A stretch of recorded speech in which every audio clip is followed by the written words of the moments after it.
behavior? This is a very interesting question. And what made the teacher talk to the sent champion? Okay, for that, I would like to show you the case scenario. Okay. So, of course, for safeguarding purposes, I just changed the name of the student and any delicate information. Sure. You might want to briefly explain what a sent champion means. Oh, in yes. the first place. At the British Council, the sent champion is the focal point for teachers and customer service regarding students with special educational needs and interests. And disabilities. When this happens, like the teacher encounters this type of students in the classroom, they do not necessarily have the tools to support that student. So that's when they come to me, and I am in charge of maybe giving them tips, some guidance, training if necessary, depending on the case. Or if they just suspect, like, okay, this student is like has unusual behavior, like I'm the one who is in charge of finding out what happens. Okay. For example, in Chile, it is very common that the parents or the students themselves, if they're adults, they disclose the information upon registration. But in other countries, special educational needs and disabilities are seen as taboos, and the information just like stays hidden. So by the time we spot the case, the student has already been with us for a while in the classroom. So yeah, that's why there's a sent champion in every British Council teaching center. I see. Okay. So this is an have a clear example. picture. Yeah, so this is an example of a student whose parent didn't disclose the information upon registration. So Luis is a teenager, and what the teacher noticed was that his behavior was not age appropriate. Like, it's supposed to be a teenager, but his behavior was like from an 8-year-old kid. This was his report. Like, he tends to make noises, bad jokes, and distract peers, even if they are still on task. He wants to sit only with the strongest or most intelligent students, and seems to ignore their personal space. Even with a teacher, he would just get like this close to them. And well, he responded well when Kandai requested to like please personal space. In competitions, he would get really furious if losing the competition. In debates, his opinion were really strong, radical, and he didn't seem to accept opposing views. In activities requiring mind processing, like, for example, button-up reading or listening, he would just give up. He'd say, I can't do it, I can't do it, I can't do it. He was covering his head like this, even high below the table or behind the door, and do nothing. Of course, that's something unusual. And in some lessons, in fact, when I observed one of those lessons, I noticed he didn't want to talk.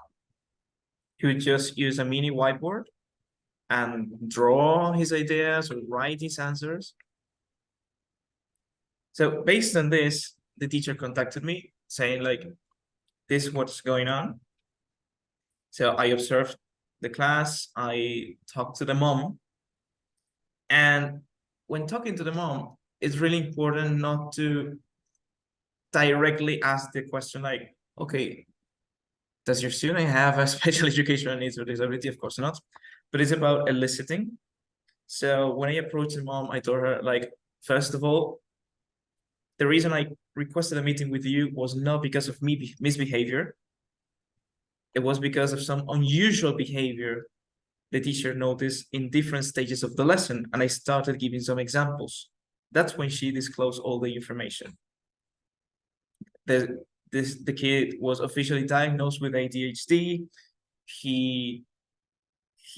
He's been going to a psychologist and as an educational psychologist for a while. He's been even medicated, and they were implemented some strategies already. So it really made our lives easier. I got all the information I could from the mom, and I implemented what we do at the British Council according to the inclusion policy, which is the graduated approach, which is assess, plan to review. So we set up like Luis's strength and possible challenges from like he's already been facing in the classroom that he could face in the classroom and what to do about them. Based on that, we would set some learning aims. And I would meet with the mom every 3 weeks to check on his progress with us and his progress with the psychologist at home, in the mainstream classroom. And that's basically how we work. Okay, that sounds interesting. And now, well, you already described some of the key features or behaviors of the students, yeah, the case you were revising. So now, how does ADHD affect learning? And what would be some specific needs of students with ADHD that we need to tackle in a classroom, like in Luis's case? Okay, so learners with ADHD, of course, every case is different, but they really struggle with timing, organization, and patience. Okay?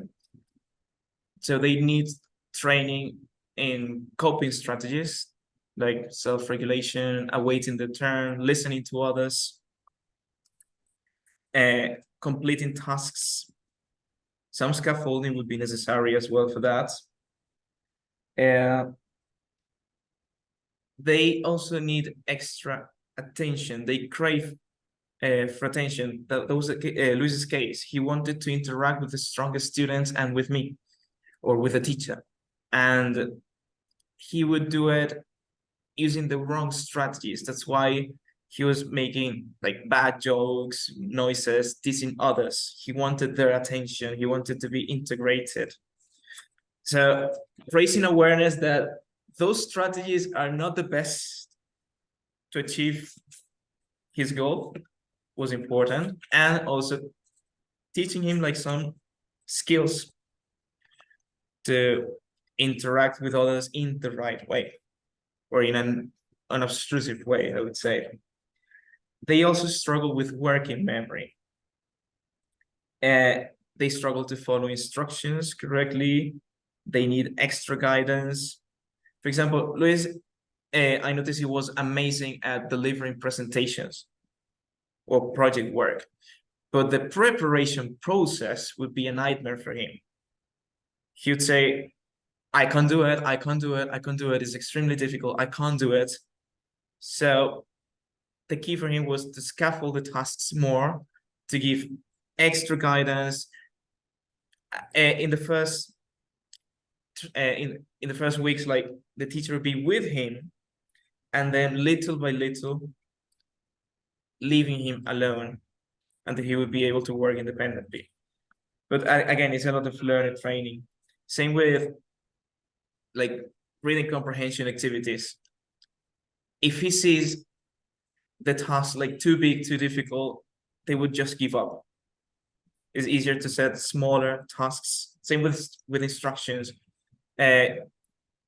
Short, like 3 to 5 words instructions. Use instruction checking questions, monitor closely, provide individual guidance if necessary. What else? They also get distracted easily. I can be talking and he could be watching it, I don't know, watching through, like looking through the window. What else? Because they need attention, they need acceptance, they upset others, probably unconsciously. Yeah, I think I mentioned all of them. All right. Thank you very much. And I have, well, there are literally 4 or 5 more questions in the chat, and I Okay. will have to choose. We'll have to choose 1 or 2 from them. Um, you were mentioning several strategies. Do you think you could probably add a few more, or would this also be useful for bilingual contexts? In the case of Luis, would he be in an ELL, EFL type of classroom? Would that make a difference at all? Or would this also work for a bilingual classroom for bilingual contexts? And it's 2 questions in one. That's one. I mean, bilingualism versus non-bilingual. Would there be a difference or not? And then, do you think you could add a couple of strategies for younger learners? This is Luis, who's a teen already, yeah, 13 years old. What about children? Well, first of all, I think this can definitely work in bilingual context, non-bilingual context, because the psychological assistance he was getting was in his L1, and he was able to apply those strategies as well as take our support in English. Like, despite being a student with ADHD, his level of English was pretty good for the level. So that wasn't really a challenge. We've had similar cases with younger learners. In fact, we had a case of an early year student. He was, well, not so early years, he was 5 years old. And he had ADHD, but his hyperactivity was like to the extreme. So one of the things we did that really worked, since in that class, there'd be younger students, like even 3-year-olds, was to make him the biggest one, kind of a teaching assistant, like giving him some responsibilities. I need you to help me. Could you please check on what they're doing? And he would take that really seriously. So that could be another tip, depending on the student, of course. Since they crave for attention, they want to somehow be on the spotlight. And a good way to do that is giving them just like giving them responsibilities, of course, responsibilities that they can handle themselves. Okay, okay. And one last question, probably in relation to the context, before we jump into Carolina and her experience with adult learners, okay? Jorge, the last question on the list goes like this. How can schools and teachers promote a positive, stigma-free environment for students with ADHD in a bilingual classroom, fostering self-esteem and academic success? That's an interesting question, definitely. Some of the things I would say first, it is really important to raise awareness in the classroom that ADHD, for example, taking this example, exists, and that because of the student has ADHD or is with ADHD, it doesn't mean that it's something bad, that is something negative. Okay, like encouraging a more supportive and understanding culture in schools in general. That could be a way. And also, one of the ways in which we do this at the British Council is by designing lessons that promote values such as empathy, self-esteem, like case scenarios, short stories, and then having learners engage in discussions about them. Maybe even producing something like a poster, a short video, things like that. And it really, little by little, change mindsets. Okay, okay. Thank you very much. And stay there. We want to keep talking. We'll come Okay. back to this dyslexia in a few minutes. And now we want to continue with Carolina. Carolina, we know you've been working with adults for a few Yes. years in the area of permanent needs, which is quite a challenge. Let me tell the Yes. audience, Carolina, how we two met. Yes. I was I was visiting the exam center here at the Chileno Norteamericano in Santiago, Chile, and then I was told that a group of different people with permanent needs would come and visit our center. And then I said, I want to be there. And that's where I met you and with your group. So please tell us in general how I mean, how did you start with this project? Tell us about that foundation, and then we have a couple of questions for you. Okay, wonderful. Thank you. Well, first of all, for those of you who are not in Chile, I work for Kosmo Inclusión. This is a foundation that has opened an education window for people with disabilities in Chile, adults. So my classroom is quite different from Jorge's. Yeah, I was thinking about that too, but it's very mixed. Our program is groundbreaking here in the country. We are the first foundation that is offering an opportunity to learn English for adult students with permanent needs, so they can apply it at their job and can be an asset to their CV. Just like you said, Joaquin, we met while they were doing the TAP test. They were certifying their level of English. We are very proud. I personally can say that I am their proud teacher. They did quite an accomplishment. And of course, everything we thought we knew by theory about teaching English to students with permanent needs becomes a bigger challenge when you have these multiple permanent needs in the same classroom. And if you want to add a little bit more, it's online.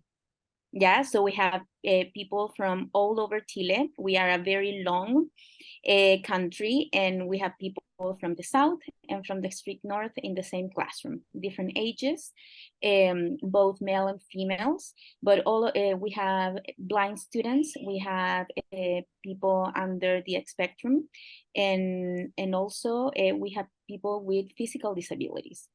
What the factors that they had in common is that they were all willing to learn. We were able to assess them, to place them in two different levels, basic and intermediate. And based on that, we provided two courses that we began to adapt as we went along, so we can meet all of their needs, absolutely all. That is our major principle in this. And it has become a very successful program so far. We are very proud as a foundation. Very good, thank you. And now, I know that you have been working in online contexts, okay? So Yes. teaching online is a challenge in itself. Yes, of course. Now, how have you been coping with that regarding the scenario of, teaching adult students with permanent needs? Well, first of all, we work as a team. We have made a list of things that have worked, and I would like to share with you some of them today, so you can consider what a mixed and varied classroom we are facing every day from Monday to Thursday. First, what we do is that we individualize support. You might wonder how. If we are so far away, we are online, we keep stretched contact with our students through WhatsApp, phone call, email, a smoke sign, whatever works. Yeah, and that has helped us a lot.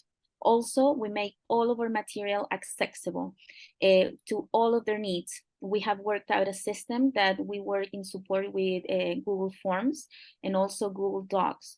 We have been able to design and edit material that all the students can feel comfortable working with.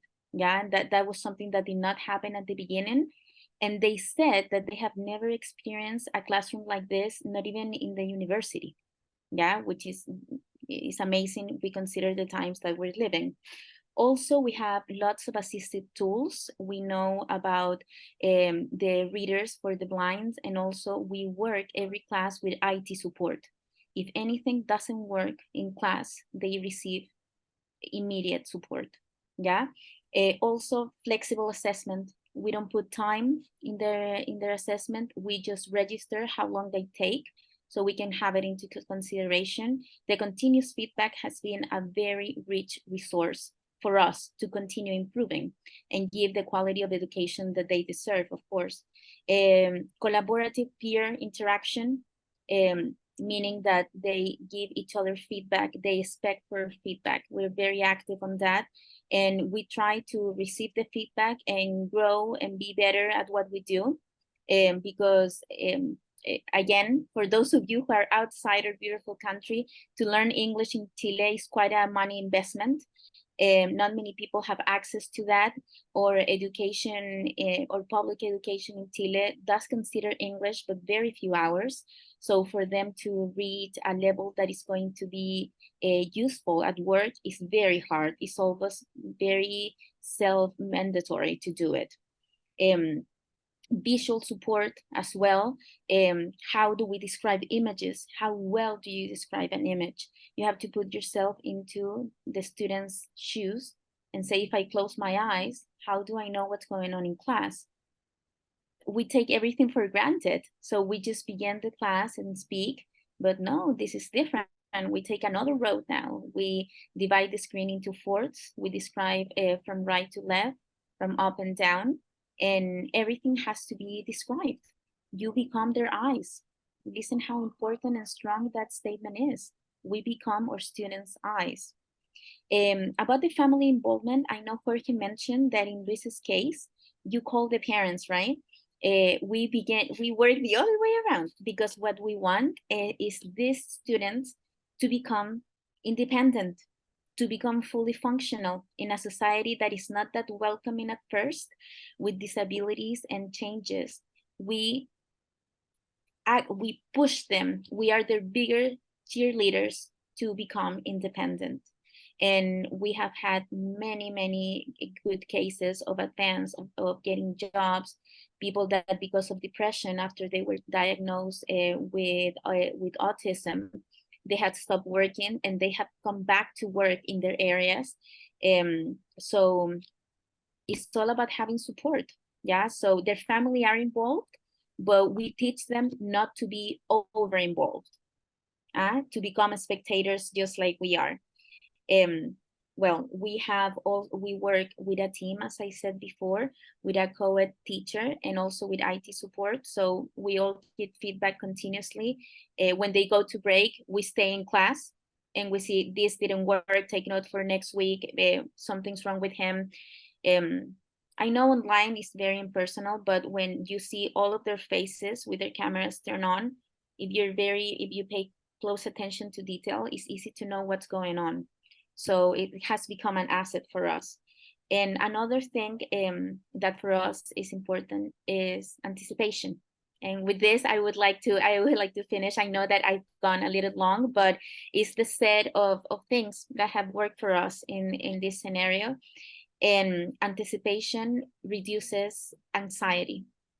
Yeah, and by reducing anxiety, they have a better position, and they are better to confront frustration. They're very bad at confronting frustration. Their lives have been very frustrated for many of them. So we teach them how to deal with that in a better way and take it as opportunity to grow. So we design classes where making mistakes is possible, but it's okay. We learn from them and we learn as a group. Okay. Well, it seems like a huge challenge.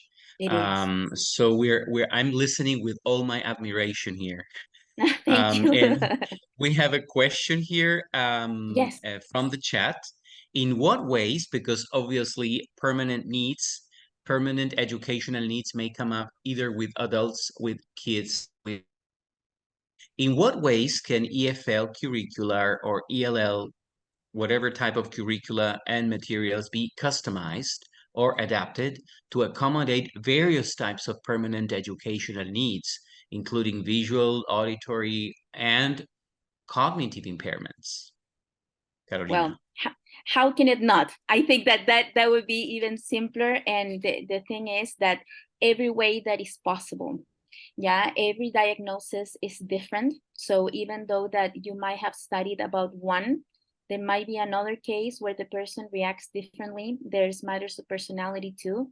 To answer the question in general terms, you have to create material that is simple. and you have to let your voice to be the class. For those the students that are able to see, you have to be very histrionic, give examples, use your voice to express emotions so they can get the right context.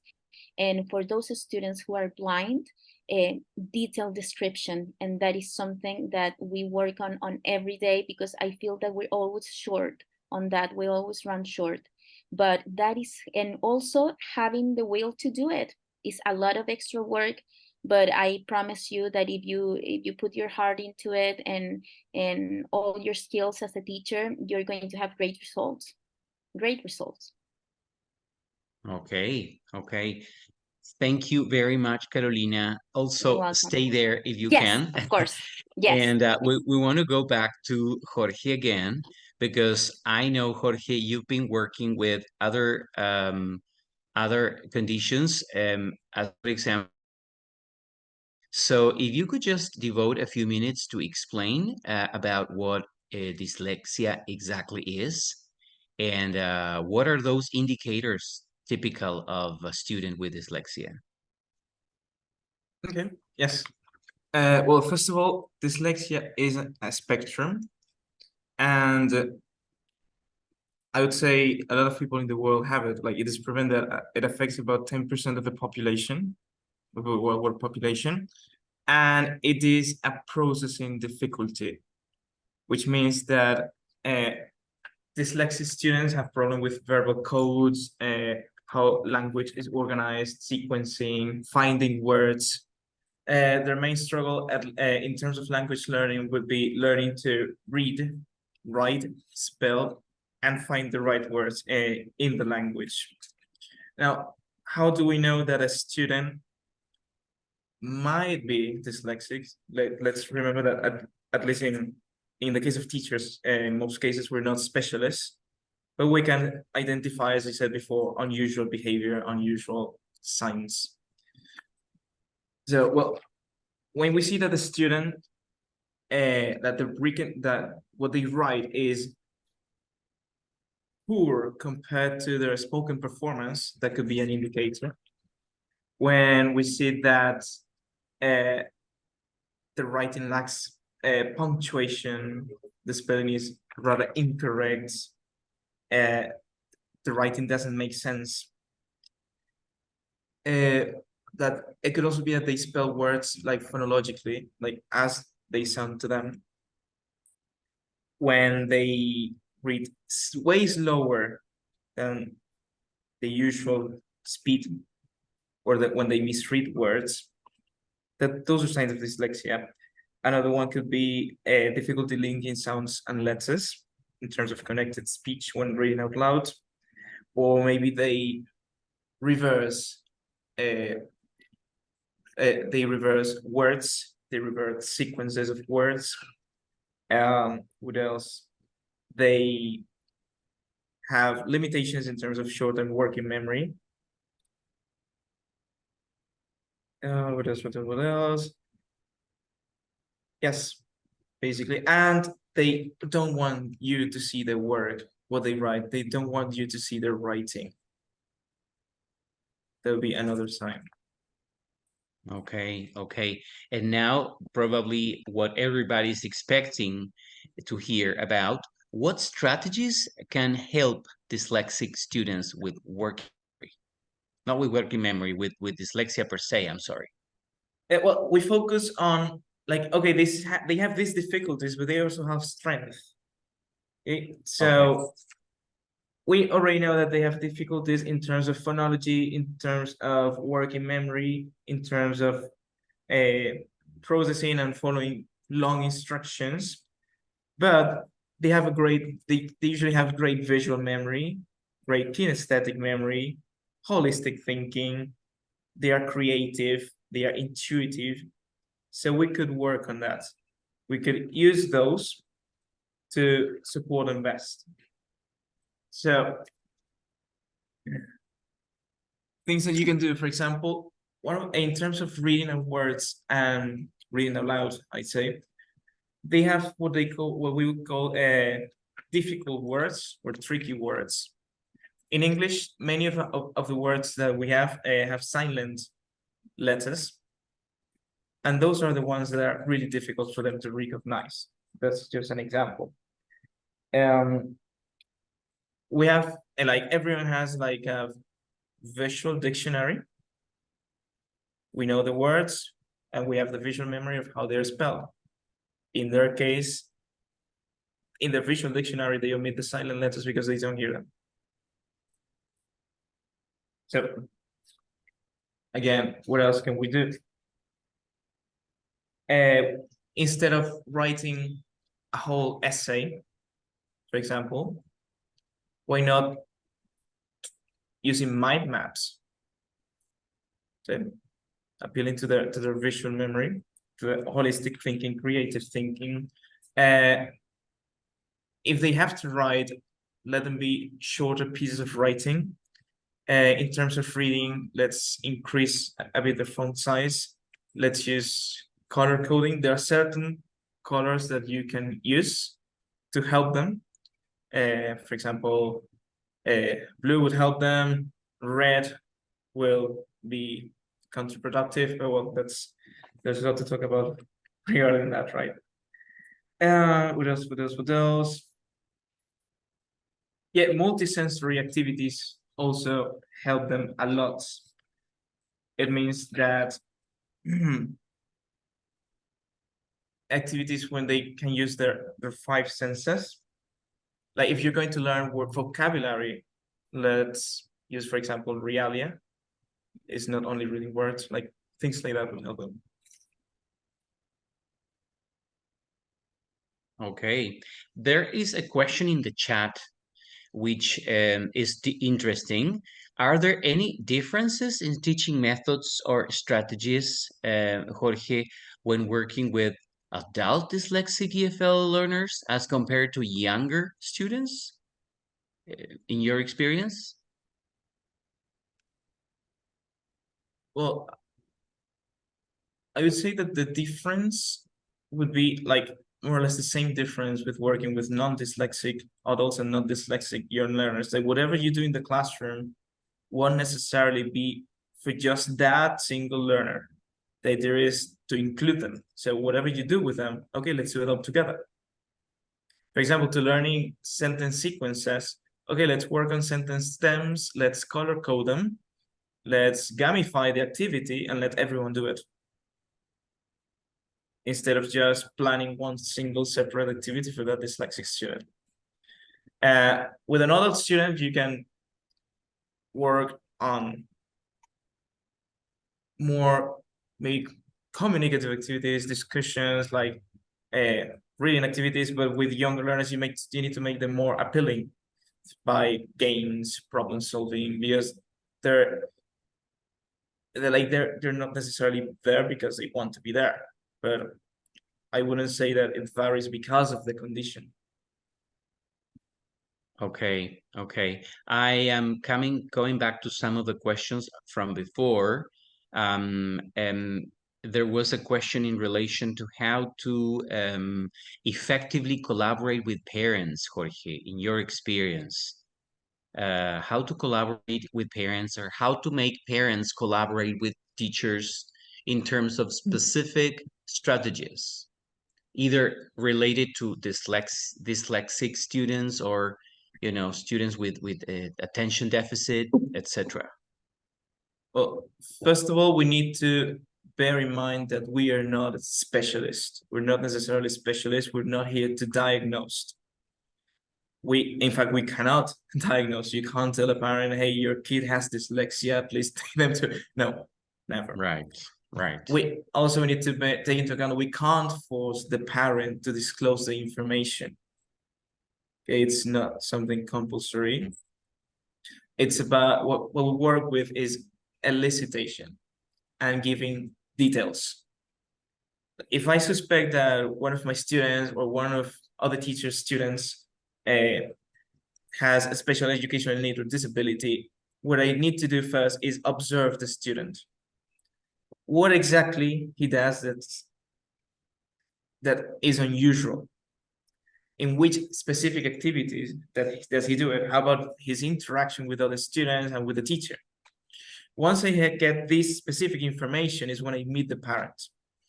And my approach is like, okay, this is not because of misbehavior. Let's get that clear.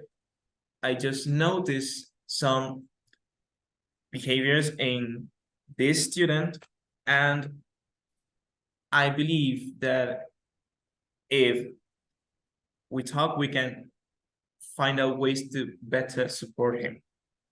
And it's about elicitations. When the teacher does this is how the student reacts. He also does this, and this in several other occasions. Like, see, very detailed. And then, like, does he do this in his mainstream school, at home, in any other extracurricular activities? Because another key aspect for the student to be considered a SEND student is that the behavior is not only at the British Council or at the school, that it happens elsewhere. And that's how I get the information from parents. I don't ask them directly. I just let them know that I want the best for the student. I want to support the student, and I need their help if they know anything.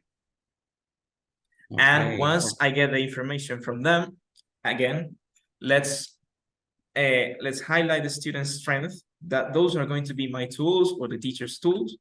Let's highlight his challenges or his possible challenges, and let's think of strategies to work on those challenges. That's how we approach it. Okay. Now, one last question for Jorge, and then your final words for the audience before we get finished, and before we move to Carolina for her final words as well. In the context of EFL, how can technology and assistive tools be utilized to support learners with dyslexia, Jorge? It's definitely an interesting question. And yes, like, I don't necessarily have the answer to that now. I know there's already lots of technological tools that are being implemented with students with dyslexia. But that's something that I would ask to my SEND Champion network, because one of our regional SEND coordinators happens to be a dyslexia specialist. So, but yeah, this is one of the cases in which when the SEND Champion doesn't know, the SEND Champion goes to the SEND Champion network for a lot more support. Okay, okay. So we would definitely encourage the person who asked the question to get back to you. Where could people contact you if they wanted to know more or have an answer like this? Well, you can find me on LinkedIn, or you can use my email. I can type it in the chat. So for people to, continue with questions or ask you any other information. I'd like to remind our audience that the videos, this is going to be captured by our YouTube at the Britcham, and the conference has also a YouTube channel. So you can review what has been discussed today, either in the panels or in the conferences, in our YouTube channel in a few more days. Okay, so be ready to get that. Jorge, your final words? Well, I can only say thank you for the opportunity of taking part in this event. It was kind of unexpected, but it was also a great honor to be part of it. Okay, thank you for joining us and for saying yes to being part of this panel. Carolina, your final words of encouragement for teachers who might be here, struggling with this challenge of teaching students at whatever ages with permanent needs. What would your words be? Well, my final words is open your classroom to the many different styles of preferences of learning that your students might have. Disability might come as a challenge, but you're going to be so surprised, so amazingly surprised and positively surprised to what the outcome might be. You're not only teaching a language, but you're changing somebody's life. I know it sounds a bit cliche, but I can tell you by experience that the outcome of all the hard work that I know it takes when you plan and you have to edit once and again is worth it. If we want to live in a more inclusive society, is just a small step to take. And of course, thank you for the opportunity to be here. If you want to know more about our project and how is our present and our future about the project, you can follow me on LinkedIn and also on my email that I'm going to send here on the chat. So thank you, Joaquin, very much for the opportunity. Okay, thank you again, Carolina. Carolina Ortiz from Kosmo Inclusión, and Jorge Chacon from British Council, Latin America, should I say, huh? For the rest of you who are there in the audience, I'd like to remind you that this conference is not over. We're meeting again tomorrow, 9 a.m. Central Chile time, and we're starting the day with a super talk by Joanna Sterling from Cambridge University Press. Her talk is Special Needs in ELT, Challenges and Benefits. So once again, thank you, Jorge. Thank you, Carolina, and hope to see you again soon, all right? For the rest of you, enjoy your evening, your morning, your whatever time, whatever you are connecting from, and we'll meet again tomorrow, 9 a.m. This is Joaquín Triandafilide from Asociación Chilena de Neuroaprendizaje. See you tomorrow. Thank you, everybody. Bye. Bye-bye. Thank you. Bye-bye.